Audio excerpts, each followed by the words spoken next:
السلام علیکم ورحمۃ اللہ وبرکاتہ۔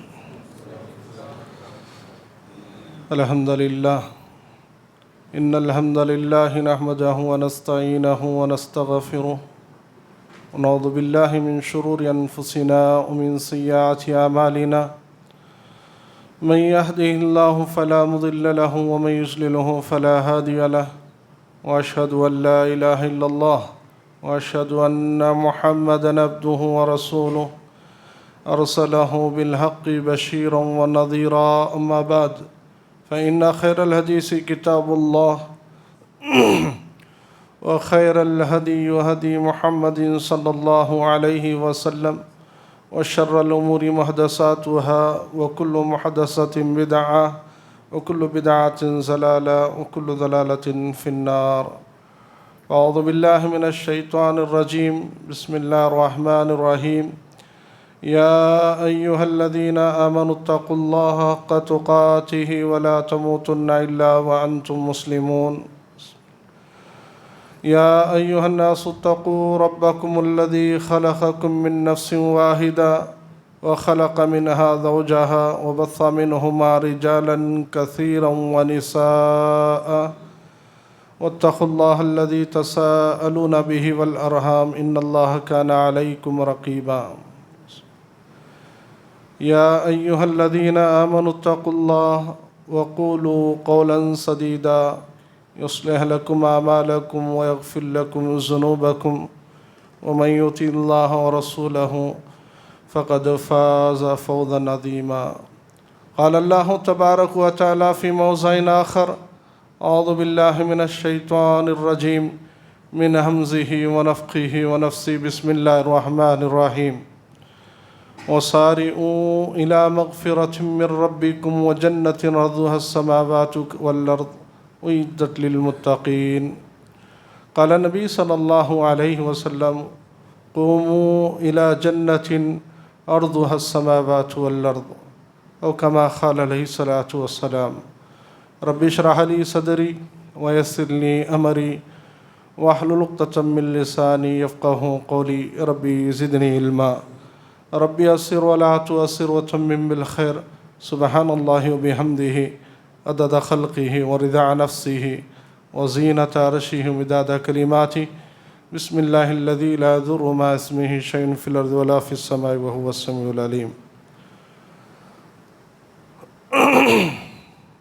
ہر قسم کی تعریف، بڑائی، بزرگی، کبریائی، حمد و ثنا، تسبیح و تحلیل، تعظیم و تکریم اس وحدہ لا شریک کے لیے لائق و سزاوار ہے جو خالق کائنات، مالک ارض و سما ہے، جس کے قبض قدرت میں ہماری جانیں موجود ہیں، ہماری اترتی چڑھتی سانسوں کا وہ مالک ہے۔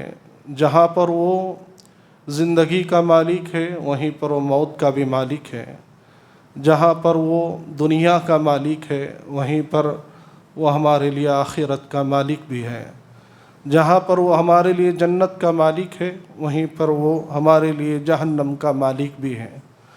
درود و سلام ہو تمام نبیوں پر جنہیں اللہ تبارک و تعالیٰ نے دنیا کی بھٹکی ہوئی انسانیت کے لیے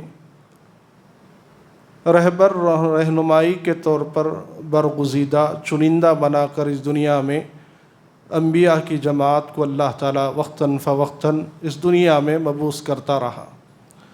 اسی دنیا کی بعثت کی آخری کڑی میرے اور آپ کے آخری رسول محترم، رسول مکرم، رسول معظم جناب محمد رسول اللہ صلی اللہ علیہ وسلم پر انگنت اربوں کھربوں کروڑوں درد و سلام کا نذرانہ نازل ہو جیوں صلی اللہ علیہ وسلم۔ محترم حاضرین کرام، عفت مآب خواتین، میں نے آپ کے سامنے خطبہ مسنونہ کے بعد سورہ آل عمران کی ایک آیت کریمہ کے ساتھ میں اللہ کے نبی صلی اللہ علیہ وسلم کا مسلم سے ایک فرمان پڑھا ہے۔ اس ضمن میں آج کے اس خطبہ جمعہ کے اندر انشاءاللہ آپ سے گفتگو کروں گا۔ اس سے پہلے میں مجلس کے آداب، دیکھیے پروگرامز الگ ہوتے ہیں لیکن جمعہ کے آداب الگ ہوتے ہیں. تو ہر کوئی ذرا قریب بیٹھ جائے، سیدھا بیٹھ جائے، آ جائیے سامنے، آئیے سامنے آؤ، آئیے. اللہ کے نبی کے کئی فرامین ہیں اس معاملے میں. اللہ کے نبی صلی اللہ علیہ وسلم نے فرمایا کہ جب جمعہ یا خالی اوقات میں نماز کا جب مسئلہ ہے تو خاص طور پر آپ کو معلوم ہونا چاہیے پہلی صف سیدھی طرف سے مکمل کرنی چاہیے. اس کے حق میں اللہ کے نبی نے فرشتوں کی دعاؤں کا ذکر کیا ہے.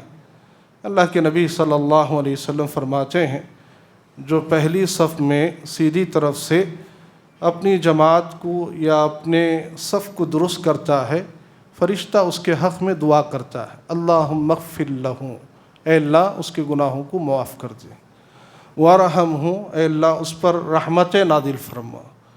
اب دیکھیے اس کے اگر مستحق بننا چاہتے ہیں تو ضروری ہے کہ مجلس کے آداب ہیں، اور وہ بھی جمعہ. اور جمعہ کوئی یعنی عام سنت نہیں ہے بلکہ ایک فرض ہے، اور یہ ایسا فرض ہے کہ مومنوں کی عید قرار دی گئی ہے. دیکھیے آداب کے بارے میں اگر کہوں گا تو مضمون میرا دوسری طرف چلا جائے گا. ہمیشہ خیال رکھیے کہ اب جب آ رہے ہیں آپ صفوں کی درستگی بیٹھنے کے ساتھ کیجیے، نماز کے لیے نہیں، نماز میں تو کرنا ہی کرنا ہے، لیکن صف آپ کی سیدھی طرف سے پہلی صف پر ہوں. اور اللہ کے نبی صلی اللہ علیہ وسلم کا ایک اور فرمان بھی ہے، اے اللہ کے نبی کیا پہلی صف والوں کے لیے ہی دعا ہے؟ ایک بار، دو بار، تین بار اللہ کے نبی نے کہا ہاں پہلی صف والوں کے لیے، بعد میں دوسری صف، بعد میں آنے والوں کے لیے. تو بہرحال اللہ سے ہم دعا کرتے ہیں کہ اللہ تعالیٰ ہمیں اس پر عمل کی توفیق عطا فرمائے، آمین. میں نے قرآن مجید کی آیت پڑھی، پہلی مرتبہ آپ کے درمیان میں آیا ہوں اور کبھی ادھر آنا بھی نہیں ہوا، میں آندھرا کا ہی ہوں. میں ایک حدیث سے اپنی شروعات کروں گا، بخاری کے اندر یہ حدیث آپ کو ملے گی، ساتھ میں ترمذی سلسلہ احادیث الصحیحہ، اور اسی طرح سنن ابن ماجہ اور سنن نسائی، اور کئی جگہ پر یہ حدیث آپ مختلف انداز میں مختلف طرق سے دیکھ سکتے ہیں. یہ حدیث ہے خواب والی. خواب سے مراد خواب اللہ کے نبی صلی اللہ علیہ وسلم کے لیے وحی کا ایک ذریعہ ہوتا تھا، یعنی اس کے ذریعے اللہ کے نبی صلی اللہ علیہ وسلم پر وحی کی جاتی تھی. ہمارے خواب میں نبی کے خوابوں میں ڈفرینس ہے، معلوم ہونا چاہیے. نبی کا خواب سراسر اللہ کا پیغام ہوتا ہے، نبی کا خواب سراسر اللہ تعالیٰ کا حکم ہوتا ہے، اور اس امت کے حق میں وہ فرمان ہوتا ہے. حدیث مشہور ہے، اللہ کے نبی صلی اللہ علیہ وسلم فرماتے ہیں میدان محشر کو اللہ تعالیٰ نے قائم کیا، لوگوں کو میدان محشر کی طرف جوڑا جا رہا ہے، فوج کی شکل میں، جماعت کی شکل میں لوگ وہاں آتے جا رہے ہیں. اسی جماعت کا تذکرہ کرتے ہوئے اللہ کے نبی صلی اللہ علیہ وسلم نے فرمایا میں نے دیکھا رأیت النبی صلی اللہ علیہ وسلم وما ہوا رجلان، ایک آدمی جا رہا ہے، اس آدمی کے پیچھے دو آدمی اور جا رہے ہیں. یہ میدان محشر کی کیفیت ہے اور یہ ہونے والا بھی ہے. میدان محشر کی کیفیت کا ذکر کرتے ہوئے اللہ کے نبی کہتے ہیں دو آدمی جا رہے ہیں، اس کے آگے ایک آدمی جا رہا ہے. میں نے پوچھا کہ یہ کون ہے جو میدان محشر کی طرف ایک آدمی آگے جا رہا ہے اور اس کی اتباع میں دو لوگ جا رہے ہیں؟ اللہ کے نبی صلی اللہ علیہ وسلم کو جواب دیا جاتا ہے یہ آگے جانے والا شخص ایک وقت کا رسول ہے، ایک وقت کا نبی ہے. یعنی اپنی پوری زندگی، آج کی زندگیاں 50 سال، 60 سال، 100 سال، 110 سال بہت اوور، 110 سال 20 سال اگر جی لیتا ہے سمجھیے کہ بہت بڑی عمر والا کہلا جاتا ہے. لیکن پہلے کی عمروں میں ہزاروں سال، جیسا کہ نوح علیہ السلام کا تذکرہ آتا ہے 950 سال، 1000 سال. اور بنی اسرائیل کی ایک ایک انسان کی عمر ہزاروں سال ہوا کرتی تھی. اس اعتبار سے اگر دیکھا جائے ایک وقت کا نبی ہے جس نے پوری زندگی اللہ کی طرف بلایا, ایک اللہ کی طرف دعوت دی, ایک اللہ کی طرف پیغام دیا, اللہ کی طرف بلایا, لیکن پوری زندگی اس نے جب جب دعوت دی برابر سے لوگ انکار کرتے رہے, لیکن اس نبی پر یا اس رسول پر ایمان لانے والے 2 افراد ہیں پوری زندگی. اللہ اکبر, کتنی زندگی؟ پوری زندگی, ہزاروں سال کی محنتوں کے بعد 2 آدمی ایمان والے. اور اللہ کے نبی کہتے ہیں کہ میں نے دیکھا کہ رأیت النبی, اور ایک آدمی کو دیکھتے ہیں کہ وما ہوا رجل, ایک آدمی جا رہا ہے, اس کے پیچھے ایک آدمی جا رہا. اللہ کے نبی صلی اللہ علیہ وسلم نے پوچھا یہ کون ہے؟ کہا کہ یہ بھی ایک وقت کا رسول ہے, لیکن اس کے اوپر ایمان لانے والا ایک شخص ہے, یعنی اس کی پوری امت میں سے ایک ہی فرد امتی بنا ہوا ہے. اور آگے اللہ کے نبی فرماتے ہیں ایک اور شخص جا رہا ہے لیکن اس کے پیچھے کوئی امتی نہیں ہے, تنہا ہے, اکیلا ہے, میدان محشر کی طرف جا رہا ہے. اللہ کے نبی صلی اللہ علیہ وسلم نے پوچھا یہ کون ہے؟ کہا کہ یہ بھی ایک وقت کا رسول ہے, لیکن پوری زندگی اس نے دعوت دی, لیکن اس کی دعوت پر ایک آدمی بھی ایمان نہیں لایا. اللہ اکبر. بہرحال کہنا یہ ہے کہ اللہ کے نبی صلی اللہ علیہ وسلم فرماتے ہیں میں نے اچانک دیکھا ایک ٹھاٹے مارتا سمندر. اللہ کے نبی صلی اللہ علیہ وسلم کی حدیث ہے بخاری کے اندر کہ یہ آسمان کا جو کنارہ ہے اس جماعت کی وجہ سے وہ کنارہ چھپ گیا تھا. فوج در فوج, جماعت در جماعت, پبلک یعنی آتی جا رہی ہے, لوگ آتے جا رہے ہیں اتنی کثیر تعداد میں کہ اللہ کے نبی کہتے ہیں آسمان کے کنارے چھپ گئے. میں نے تصور کیا, میں نے امید باندھی, اور اللہ کے نبی کہتے ہیں شاید یہ میرے امتی ہو. تعداد کثیر ہے, زیادہ ہے. اللہ کے نبی صلی اللہ علیہ وسلم کو جواب ملتا ہے نہیں, یہ آپ کی امتی نہیں بلکہ یہ آپ کے بھائی موسیٰ علیہ السلام کی امتی ہیں. اللہ اکبر. کون ہے یہ؟ موسیٰ علیہ السلام کی امتی ہیں. اللہ کے نبی صلی اللہ علیہ وسلم فرماتے ہیں تو پھر میری امت, جب اتنی بڑی تعداد میں موسیٰ کی جماعت ہے, موسیٰ کے امتی ہیں, تو میری امت کہاں ہے؟ اللہ کے نبی صلی اللہ علیہ وسلم کو کہنے لگے کہ آپ کی امت کا کیا کہنا کہ اللہ تبارک و تعالیٰ نے آپ کی امت میں سے 70,000 ایسے لوگ ہوں گے نہ جن کا حساب ہوگا, نہ کتاب ہوگا, نہ سوال ہوگا, نہ عذاب ہوگا, کسی طرح کا کوئی سوال نہیں, بلکہ اللہ تعالیٰ بغیر حساب و کتاب کی جنت میں 70,000 لوگوں کو داخل کرے گا. اللہ اکبر, سبحان اللہ. کوئی معمولی بات نہیں. اس امت کی ایک فضیلت بھی معلوم ہوتی ہے, اور اللہ کے نبی صلی اللہ علیہ وسلم کے ایک مقام بھی پتہ چلتا ہے کہ اللہ کے نبی کی امت میں یعنی ہماری اس امت کے بارے میں کہا جا رہا ہے کہ ہم میں سے 70,000 لوگ ایسے ہوں گے جنہیں اللہ تعالیٰ بغیر حساب و کتاب کے جنت میں داخل کرے گا. اب اتنے میں اللہ کے نبی صلی اللہ علیہ وسلم کیا کرتے ہیں معلوم ہے؟ دعا کے لیے ہاتھ اٹھاتے ہیں. دعا کے لیے ہاتھ اٹھاتے ہیں, کہتے ہیں فاستزدت ربی فزادنی, اے اللہ یہ جو 70,000 لوگ بغیر حساب و کتاب کے جنت میں جا رہے ہیں, میری تمنا یہ ہے میری امت میں اور زیادہ کر, جو 70,000 سے بھی زیادہ بغیر حساب و کتاب کے جنت میں داخل ہو جائیں. فوراً دعا قبول ہو گئی, اور اللہ تعالیٰ نے حکم نازل کرتے ہوئے کیا کہا, ٹھیک ہے اللہ کے نبی آپ کے لیے کام کرتے ہیں کہ جو 70,000 ہیں اس میں سے ہر 1,000 کے ساتھ اور 70,000, مطلب ہر 1,000 کے ساتھ 70 کا ٹارگٹ رکھتے ہوئے اللہ کے نبی نے فرمایا مجھے کہا گیا کہ تمہاری امت میں سے جو 70,000 بغیر حساب و کتاب کے جنت میں جانے والے ہیں اس میں سے ہر 1,000 کے ساتھ 70,000 کو اللہ جمع کرے گا اور بغیر حساب و کتاب کے جنت میں داخل کرے گا. اللہ اکبر. اللہ تعالیٰ اللہ کے نبی کے بارے میں قرآن میں کہتا ہے حریص علیکم بالمؤمنین رؤوف الرحیم, یہ اتنے حریص تھے امت کے معاملے میں کہ ہر اللہ کے نبی صلی اللہ علیہ وسلم اپنے مومن یعنی امتیوں کے بارے میں ہمیشہ یہ حرص رکھتے کہ میرا ہر فرد یعنی ہر امتی میرا جنت میں داخل ہو جائے، جہنم سے بچ جائے۔ قرآن کہتا ہے، پھر دعا کرتے ہیں فاستزدت ربی فزادنی، اے اللہ میری امت میں اور زیادہ کر، اور زیادہ کر۔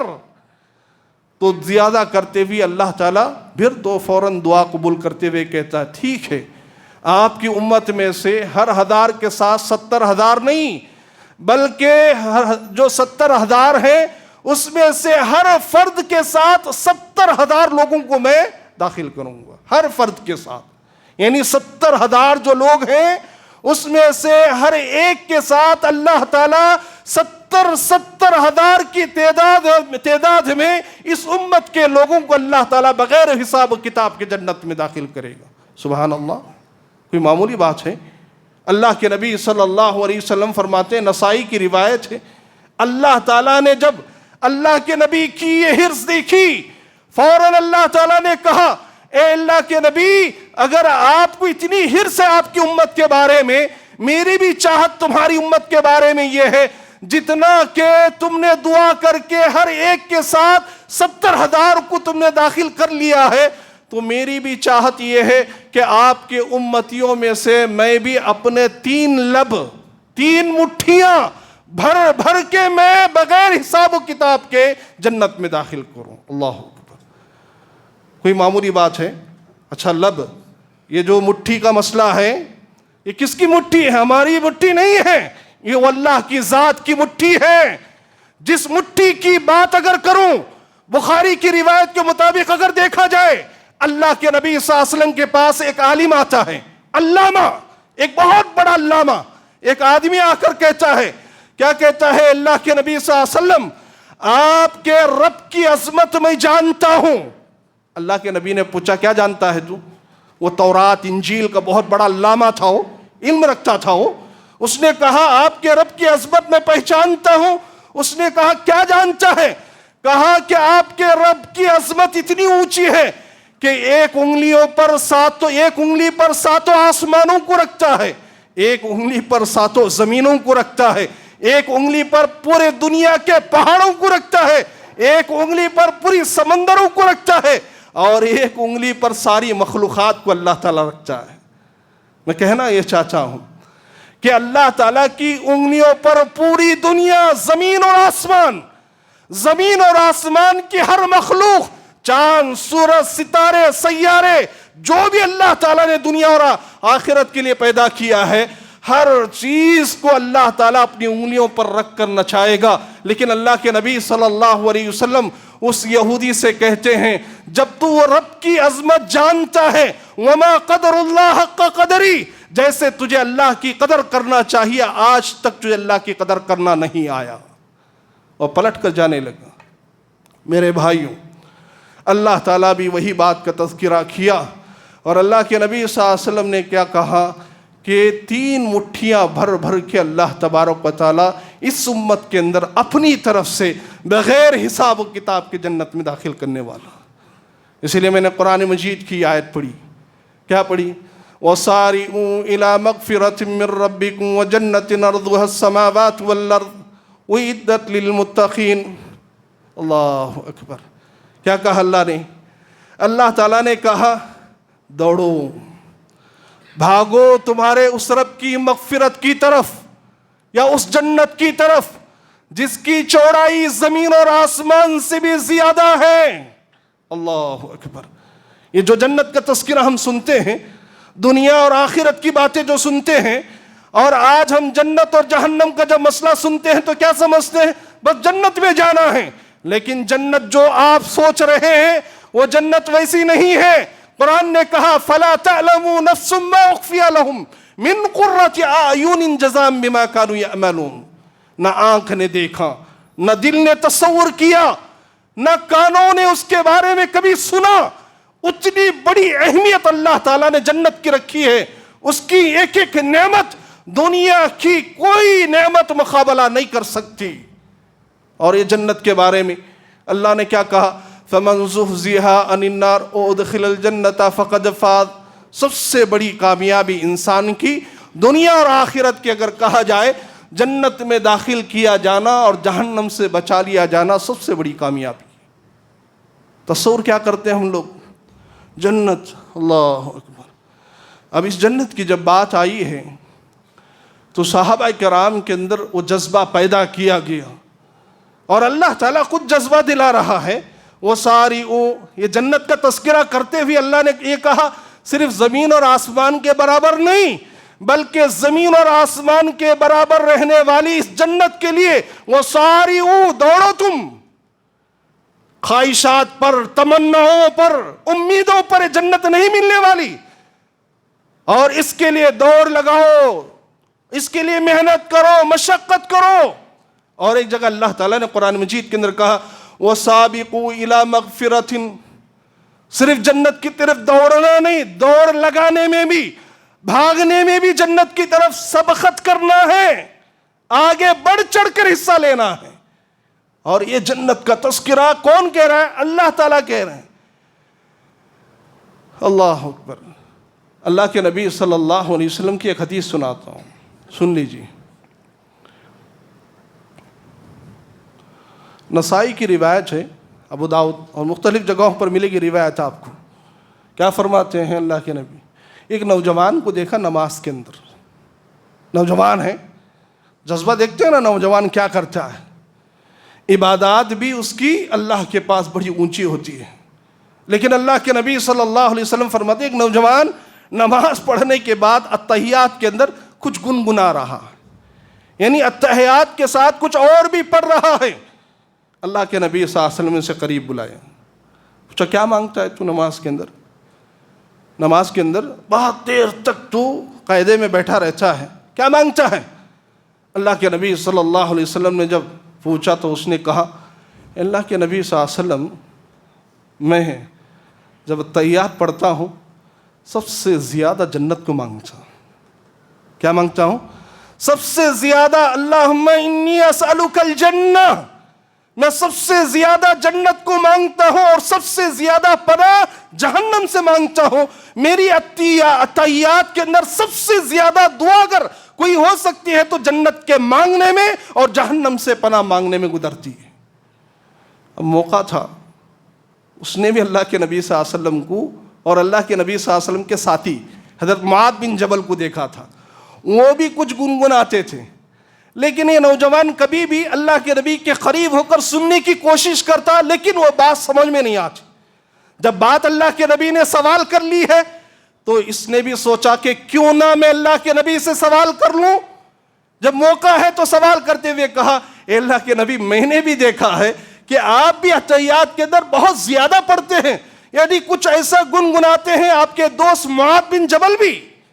اللہ کے نبی نے کہا اے اللہ کے بندے نوجوان، جہاں تو جنت کو پوچھتا ہے، جہنم سے پناہ مانگتا ہے، میری زندگی بھر میں بھی اتحیات کے اندر میں سب سے زیادہ جنت کو مانگتا ہوں، جہنم سے پناہ مانگتا ہوں۔ اللہ اکبر۔ یہ وہ جنت ہے جس جنت کی ترغیب اللہ تعالیٰ نے یعنی قرآن کے اندر کیا، اور جس جنت کے حصول کے لیے اللہ کے نبی نے اپنی زندگی بھر صحابہ کو اس کی تڑپ دکھائی۔ دعا کے اندر، کاموں کے اندر، جب کبھی موقع مل جاتا، یہاں تک کہ آپ پڑھیں گے احادیث کا مطالعہ کریں گے تو پتہ چلتا ہے اللہ کے نبی راتوں میں نماز کے لیے جب کھڑے ہوتے، جہاں جنت کی آیت آتی رو رو کر گر گرا کر اللہ سے دعا مانگتے اے اللہ مجھے جنت میں داخل کر، وہیں پر جہنم کی آیت آتی تو روتے گڑ گڑاتے اور جہنم سے پناہ مانگا کرتے تھے۔ اب یہ جنت کی ترغیب ہے یا نہیں ہے؟ جنت کی حرص دلائی گئی یا نہیں؟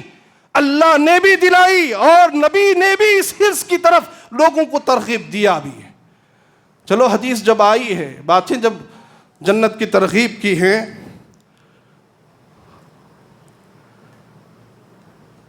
یہ حدیث آپ کو مسلم میں ملے گی، میں نے اسی کا جملہ خطبہ مسنونہ کے بعد پڑھا ہے۔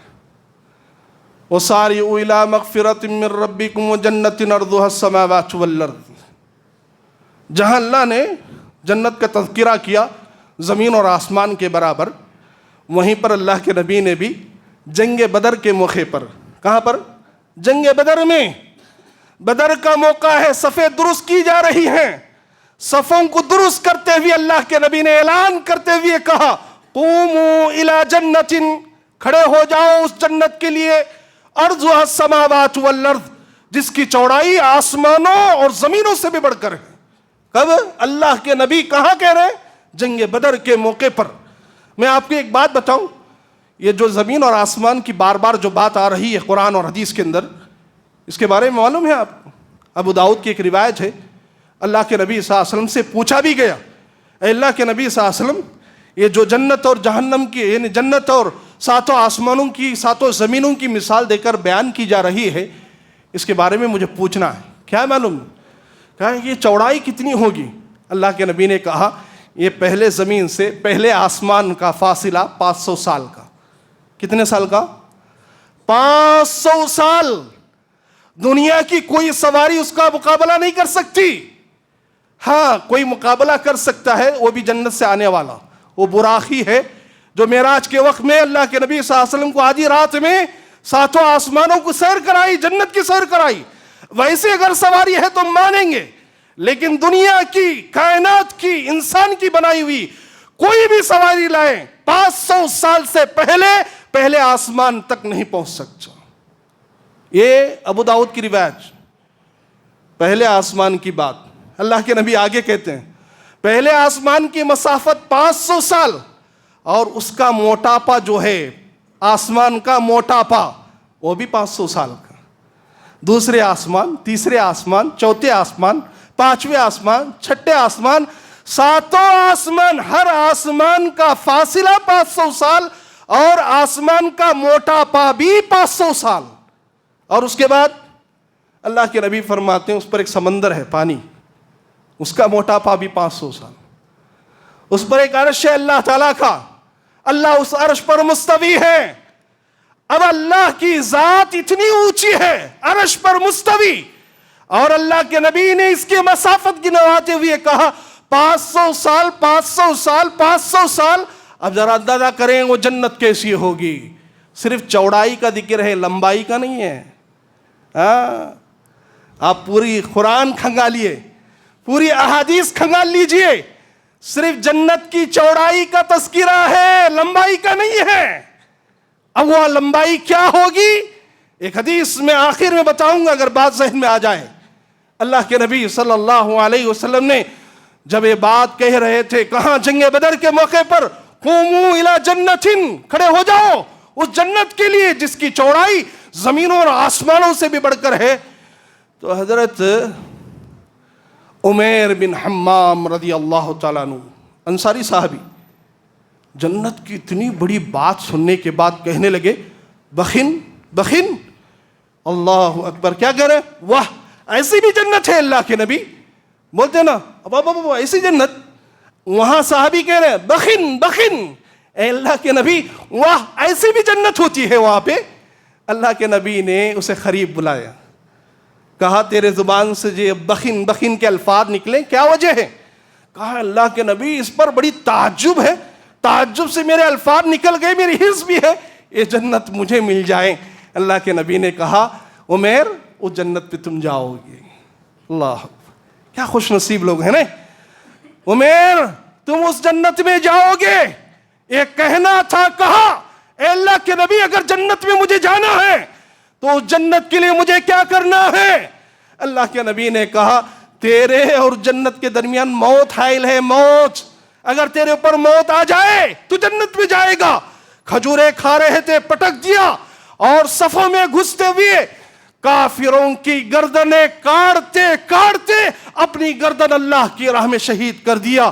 جیسے ہی ان کی گردن کٹ گئی, صحابہ کی ایک جماعت آ کر کہتی ہے اے اللہ کے نبی, جس عمیر بن حمام الانصاری کو آپ نے اس جنت کی بشارت دی ہے وہ اپنے آپ کو اللہ کی رضا کے لیے گردن کٹا چکا ہے. اللہ, جنت گردن کٹانے سے ملتی ہے, امیدوں اور تمناؤں سے نہیں. اور جنت کی حرص اگر رکھتے ہیں, صحابہ جیسا ایمان بھی ہونا چاہیے. فَإِنْ آمَنُوا بِمِثْلِ مَا آمَنْتُمْ بِهِ فَقَدْ اهْتَدَوْا. قرآن نے کیا کہا؟ مجھے ایمان بھی کیسا چاہیے؟ ہمارے جیسا لم غلہ نہیں، ہاں صحابہ جیسا ایمان. ہمارا ایمان تو ایسا ہے کہ ہم آخر تک بھی آتے رہتے ہیں جمعہ میں، ہے نہیں؟ ہمارے ایمان میں اور ان کے ایمان میں بہت فرق ہے. وہ تو فجر کے بعد سے جمعہ کی تیاری کرتے تھے، اور ہمارا جنت میں جانے کا شوق تو بہت زیادہ ہے، لیکن عمل ہمارا صحابہ جیسا نہیں ہو سکتا. میرے بھائیوں آگے دیکھتے ہیں ہم کیا ہے. خواتین بھی ہے نا اوپر.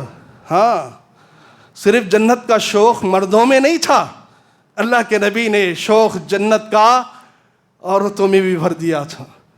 یہ روایت آپ کو ترمذی، موطا امام مالک اور دوسری جگہ پر بھی ملے گی. اللہ کے نبی صلی اللہ علیہ وسلم یہاں اعلان ہو رہا ہے، قوموا الی جنت، کھڑے ہو جاؤ جنت کے لیے.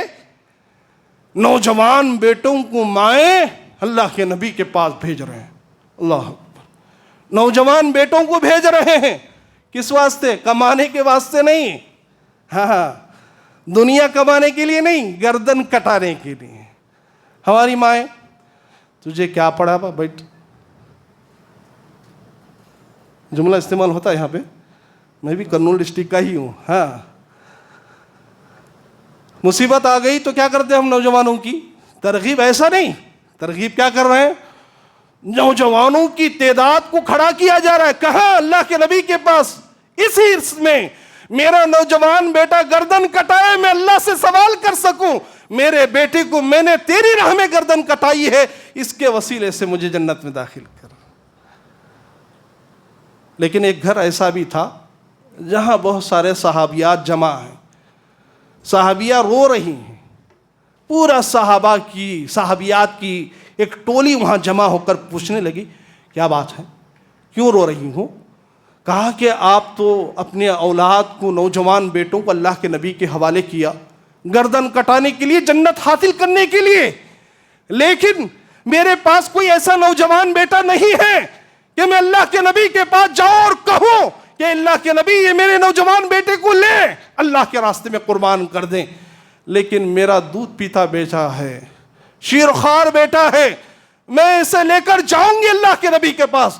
گئی، جانے کے بعد کہا، اے اللہ کے نبی یہ میرے خونخوار، شیرخوار، دودھ پیتا بچہ جو میرے سینے سے لگا ہے، اے اللہ کے نبی اس کو لے جائیے. اللہ کے نبی نے پوچھا کیوں؟ اس کو لے جا کر کیا کریں ہم؟ یہ تو مصیبت بن جائے گی. اللہ کے نبی نے کیا کہا؟ جب کہا تو اس صحابیہ جواب دیتی، تاریخ گواہ ہے. کیا ہے؟ کہتے اللہ کے نبی یہ مصیبت نہیں بنے گا. جنگ کے میدان کے اندر دشمن کا ایک ایک تیر اور تلوار جب آپ کے سینے کی طرف آ جائے، میرے شیرخوار بچے کو اپنے سینے کے سامنے رکھ لینا، میرے بیٹے کا سینہ چھنی ہو جائے، آپ حفاظت ہو جائے. اللہ اکبر. جنت کی طرف ہے نہیں یہ خواتین. ہاں اللہ کے نبی صلی اللہ علیہ وسلم جنت کی ترغیب پوری زندگی دلائی صحابہ کو. اسی لیے حصول جنت کا معاملہ بھی اسی سے ٹکا ہے. جنت حاصل کرنا چاہتے ہو، صحابہ جیسے بنو اور ان کا ایمان حاصل کرو. عبد الرحمن بن عوف، بخاری کی روایت، اللہ کے نبی صلی اللہ علیہ وسلم کے پاس آئے ہجرت کر کے. سنا آپ بار سنے ہیں، پوری باتیں سنے ہیں، صرف تازگی کر رہا ہوں میرے ایمان کے لیے اور آپ کے ایمان کے، ہے نا؟ کیا کہیں؟ اللہ کے نبی صلی اللہ علیہ وسلم کے پاس ایک صحابی آئے، عبد الرحمن بن عوف. باتیں بہت ساری، حدیث بتا کر بات ختم کر دیتا ہوں. بخاری کی روایت، کہا اللہ کے نبی میں آ گیا ہوں. جماعت صحابہ کی مسجد نبوی میں بیٹھی ہے، ایک سے ایک صحابہ ہیں. اللہ اکبر. بڑے بڑے صحابہ ہیں، عشر مبشرہ کی جماعت ہے، خلفائے راشدین کی جماعت ہے. ایسے موقع پر عبد الرحمن بن عوف آ کر کھڑے ہو کر کہہ رہے اللہ کے نبی میں ہجرت کر کے آ گیا ہوں. اور عبد الرحمن ایک مالدار صحابی، اپنے گھر بار کو چھوڑ دیا، مال کو چھوڑ دیا، وطن کو چھوڑ دیا، بیوی بچوں کو قربان کر دیا، صرف ایمان کی حفاظت، جنت کی تڑپ کے لیے. اللہ کے نبی نے ان کی حالت دیکھی. اب یہ کیا ہے؟ کسی سہارے کے ضرورت مند ہیں. تو اللہ کے نبی نے عبد الرحمن کے بازو میں ایک صحابی کو دیکھا، سعد بن ربی رضی اللہ تعالیٰ عنہ. سعد بن ربی رضی اللہ تعالیٰ عنہ کو اللہ کے نبی نے دیکھا, فوراً کہا سعد کھڑے ہو جاؤ. اب یہ محبت دکھانا قیامت کی صبح تک مثال ہے یہ صحابہ کی. اس لیے اللہ چیلنج کر کے کیا کہتا ہے, فَإِنْ آمَنُوا بِمِثْلِ مَا آمَنْتُمْ بِهِ فَقَدْ اهْتَدُوا. مثال پیش کرو صحابہ جیسی. ویسا ہے تو ہم قبول کریں گے, اللہ کہہ رہے ہیں. ویسا ایمان اگر ہے تو ہم قبول کریں گے. کھڑے ہونے کا حکم دیا, سعد کھڑے ہو جاؤ. سعد کھڑے ہو گئے. کہا سعد یہ ہجرت کر کے آیا ہے تمہارا بھائی عبد الرحمن, آج سے یہ تمہارا بھائی ہے. کیا بولے؟ آج سے یہ تمہارا بھائی ہے. اس کے علاوہ کچھ بھی نہیں کہا اللہ کے نبی. وراثت دو, جائیداد دو, یہ دو وہ دو, کچھ بھی نہیں. بھائی چارہ, بھائی کو بھائی بنا دیا. المؤمن اخو المؤمن, مومن مومن کا بھائی ہوتا ہے. رشتہ قائم کرتے ہوئے بتا دیا کہ یہ آج سے تمہارا بھائی ہے. سعد بن ربی کھڑے ہوئے, کہا اے اللہ کے نبی جب یہ میرا بھائی ہے, میں مدینے کا مالدار ہوں. نبی نے نہیں کہا تھا میں مدینے کا مالدار ہوں, مدینے کا. اے اللہ کے نبی مدینے میں میرے 2 باغیچے ہیں, ایک باغیچہ میرے بھائی عبد الرحمن کے لیے اور ایک باغیچہ میرے لیے. اللہ اکبر, یہ بھائی چارہ ہے. پھر کہا اے اللہ کے نبی میرے مدینے میں 2 گھر ہیں, ایک گھر میرے لیے اور ایک گھر میرے بھائی عبد الرحمن کے لیے. اللہ اکبر. دنیا کے لیے چیلنج ہے, کوئی مائے کلال آج تک یہ ثبوت نہیں دے سکتا اور نہ دے گا بھی. قربانیاں پیش کی تو صحابہ نے پیش کی ہے. حد پار کرتے ہوئے کہا اے اللہ کے نبی صلی اللہ علیہ وسلم میری 2 خوبصورت بیویاں ہیں. غیرت اگر ہے کسی کے پاس, کبھی جملوں پر غور کر لینا. اللہ کے نبی کے سامنے کھڑے ہو کر کہہ رہے ہیں میری خوبصورت 2 بیویاں ہیں, میں عبد الرحمن بھائی کے سامنے کھڑا کرتا ہوں, جو بیوی یہ پسند کرے گا میں اس کو طلاق دوں گا. عدت کے بعد میرا بھائی عبد الرحمن اس سے شادی کرے گا. مثال ہے ایسی دنیا میں؟ بتا سکتے ہیں کوئی ایسی دنیا کے اندر؟ ہاں, وہ عبد الرحمن بھائی بھی ویسا نہیں تھا. وہ لینے والا نہیں, وہ بھی دینے والا تھا. انہوں نے کیا کہا؟ سعد بن ربی سے, صحابہ سے کہا میرے بھائیوں تمہارا مال تمہیں مبارک, مجھے بازار کا راستہ بتا دو. اللہ اکبر. یہ صحابہ کی جماعت تو ہے, یہی تو صحابہ کی جماعت ہے. ایمان تو یہی ہے, اور یہ جنت کی تڑپ تو ہے, یہ جنت کا حصول تو ہے. اسی لیے تو یہ جنت سے اپنے آپ کو لگاؤ ایسا رکھتے, اپنی جانوں کی پرواہ نہیں, اپنے مالوں کی پرواہ نہیں, اور یہاں تک کہ اپنے گھر بار کی پرواہ نہیں, اپنی بیوی بچوں کی پرواہ نہیں, بلکہ جنت کے حصول کے لیے اپنے آپ کو اللہ کے راستے میں قربان کر دیتے. تو دوستو یہ چند باتیں تھیں جو آج کے جمعہ کے اندر میں نے آپ کے سامنے رکھی ہے, اور یہ احادیث اور یہ کتاب و سنت کی باتیں آپ کے سامنے اس لیے رکھی گئی کہ یہ جنت ایسی نہیں ہے جیسا ہم سوچ رہے ہیں. قرآن نے کہا ام حسبتم ان تدخلوا الجنہ, کیا ایسے ہی جنت میں جاؤ گے؟ نہیں نا. ہاں, اس کے لیے بہت کچھ محنتیں ہیں, مشقتیں ہیں, دوڑ دھوپ ہے, سبقت کرنا ہے. وہ ساری وہ سابقوں کا ذکر اللہ نے کرتے ہوئے جب کہا تو سبقت کرنے والے بھی صحابہ موجود تھے. عکاشہ کھڑے ہو کر کہا تھا اس وقت 70,000 لوگوں کے درمیان, میں بھی ہوں گا کیا اللہ کے نبی؟ اللہ کے نبی نے کہا کہ عکاشہ تم اس میں ہو. 70,000 جو بغیر حساب و کتاب کے جانے والے ہوں اس میں ہو تم. دوسرا صحابی سوچا کہ اب چلو یہ کھڑے ہو گئے تو میں کھڑے ہو جاؤں گا, میرا بھی نام آ جائے گا. اللہ کے نبی سے پوچھا اللہ کے نبی میں؟ کہا اللہ کے نبی نے نہیں, سبقت کرنے والے سبقت کر گئے ہیں, یعنی عکاشہ تم سے آگے چلا گیا ہے, اب تمہیں جنت حاصل کرنے کے لیے سب قربانیاں دینا پڑتا ہے. اللہ اکبر. اللہ سے ہم دعا کرتے ہیں اللہ تعالی ہمیں نیک اعمال کی توفیق عطا فرمائے. ایک حدیث تھی, طویل تھی, اور میرے مضمون کا اہم حصہ بھی تھا سمجھیے.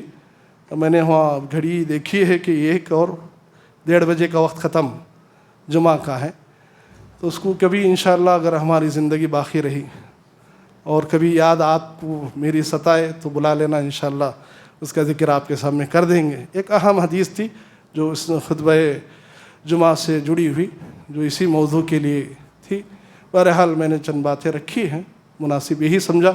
اللہ سے دعا کرتے ہیں کہ اللہ تعالیٰ ہمیں نیک اعمال کرنے کی توفیق عطا فرمائے۔ اللہ ہمیں، آمین بولو بھائی، کہیں جنت میں نہیں جاتے، تلواروں کی باتیں کرتے ہیں، نعروں کی باتیں کرتے ہیں، آمین کی اگر تمہارے پاس طاقت نہیں ہے تو پھر کیا کریں گے؟ یہ ایمان ہے ہمارا۔ دعا اس لیے کی جاتی ہے کہ کسی کی آمین اگر ہمارے حق میں، آپ کے حق میں قبول ہو جائے، بیڑا پار ہے نہیں؟ تو اسی لیے دعا کر رہے تو بھی چھپ کے سوتے رہتے، کیا عالم ہونا کرتے رہتے، سلام کرے تو بھی ایسا کرتے سلام۔ یہ غفلت ہے بھائی، جنت میں جانے کی اوصاف نہیں ہیں۔ ہنسنا نہیں ہے، یہ بات میں کبھی ہنسا تھا نہیں خطبہ میں، وہ میری صفت بھی نہیں ہے، اور یہ خطبات ایسے ہوتے بھی نہیں ہیں، یہ علم غلم بات بھی نہیں کی جاتی ممبر سے۔ میں نے جتنی باتیں کہی صرف احادیث اور قرآن سے کہی ہے، میں نے الفاظ بھی بہت کم استعمال کیے اپنے، کیوں؟ وہاں بھی ہم مجرم کھڑے کر جائیں گے، ہمارے بول بھی تولے جائیں گے کل قیامت کے دن، ہمارے بول بھی تولے جائیں گے۔ وہ بولتے نا رات گئی بات گئی ہے، رات بھی ہے بات بھی ہے، آپ کی رات بھی تولی جائے گی، بات بھی تولی جائے گی۔ اللہ کے پاس سب کو ہے حساب و کتاب۔ اللہ تعالی ہمیں نیک اعمال کی توفیق عطا فرمائے، اللہ ہمیں جنت الفردوس میں جگہ عطا فرمائے، اللہ تعالیٰ ہمیں جہنم کے عذاب سے ہماری حفاظت فرمائے، اللہ سوال و جواب کے اندر آسانی فرمائے، اللہ حساب و کتاب کے اندر آسانی فرمائے، ہمارے چھوٹے سے چھوٹی نیکی کو اللہ قبول فرمائے، اللہ ہمارے بڑے سے بڑی نیکی کو اللہ قبول فرمائے، نیک اعمال کا جذبہ، جنت کا حصول کا جذبہ رکھتے ہوئے زندگی گزارنے کی توفیق عطا فرمائے۔ جو مصیبت زدہ ہیں، پریشان ہیں، اللہ ان کی پریشانیوں کو، مصیبتوں کو دور فرمائے۔ خاص طور پر ہمارے فلسطینی بھائیوں کے لیے جو بہت ستائے جا رہے ہیں، جن پر ظلم کیے جا رہے ہیں، ہاں ایک سہارا ہے جو دعاؤں کا، مومن ایک ہتھیار کے طور پر اگر کوئی استعمال کر سکتا ہے تو دعا ہے۔ دعا ایک مومن کی ہتھیار ہوتی ہے، جہاں بھی چاہے آپ دعا کیجئے، اللہ اس کے حق میں قبول کرتا ہے۔ دل سے کیجئے کہ اللہ تعالیٰ ان فلسطینیوں کی حفاظت فرمائے، اللہ ان کے مال کی، ان کی جان کی، ان کی عزتوں کی اللہ حفاظت فرمائے، اللہ جو ان پر ظلم کر رہے ہیں اللہ انہیں غارت کر دے، یا اللہ ان کو ہدایت کا تحفہ عطا فرمائے۔ اللہ تبارک و تعالیٰ انہیں جب تک دنیا میں رکھے ایمان کی مضبوطی کے ساتھ رکھے۔ ابھی ایک وہاں کی کیفیت الگ ہے، اللہ ان کی حفاظت فرمائے، اللہ ان کی ایمان کی حفاظت فرمائے، اللہ ان کی جان کی حفاظت فرمائے۔ اللہ جب تک دنیا میں رکھے دین و اسلام پر قائم رکھے، اللہ جب موت دے تو دین و اسلام پر موت دے۔ آمین۔ سبحان ربک رب العزت عما یصفون وسلام علی المرسلین والحمد للہ رب العالمین۔